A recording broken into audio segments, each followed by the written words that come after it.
ജീവിതത്തിൽ എന്നെ സംബന്ധിച്ചിടത്തോളം വഴികാട്ടികൾ എന്ന് വിശേഷിപ്പിക്കാവുന്ന കുറച്ച് പേരാണ് ഈ സിനിമാ രംഗത്തുള്ളത്.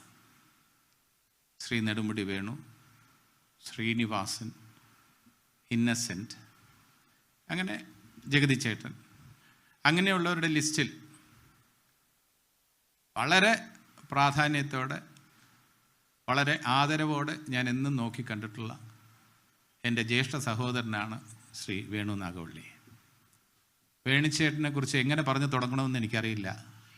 അദ്ദേഹത്തെക്കുറിച്ച് പറയുമ്പോൾ അദ്ദേഹത്തിൻ്റെ പിതാവ് ശ്രീ നാഗവള്ളി R.S. കുറുപ്പിൻ്റെ നാടകത്തിൽ ഞാൻ അഭിനയിച്ചിട്ടുണ്ടെന്നുള്ളത് എൻ്റെ ഏറ്റവും വലിയ ഭാഗ്യമായിട്ട് ഞാൻ കണക്കാക്കുകയാണ്. റേഡിയോ നാടകത്തിൽ അത് മാർ ഇവാനിയോസ് കോളേജിൽ വിദ്യാർത്ഥിയായിരിക്കുമ്പോൾ തന്നെ ഓഡിഷനിലൂടെ ആകാശവാണിയിലെ ഡ്രാമ ആർട്ടിസ്റ്റായിട്ട് എനിക്ക് രംഗപ്രവേശം നടത്താൻ കഴിഞ്ഞു. നാഗവള്ളി R.S.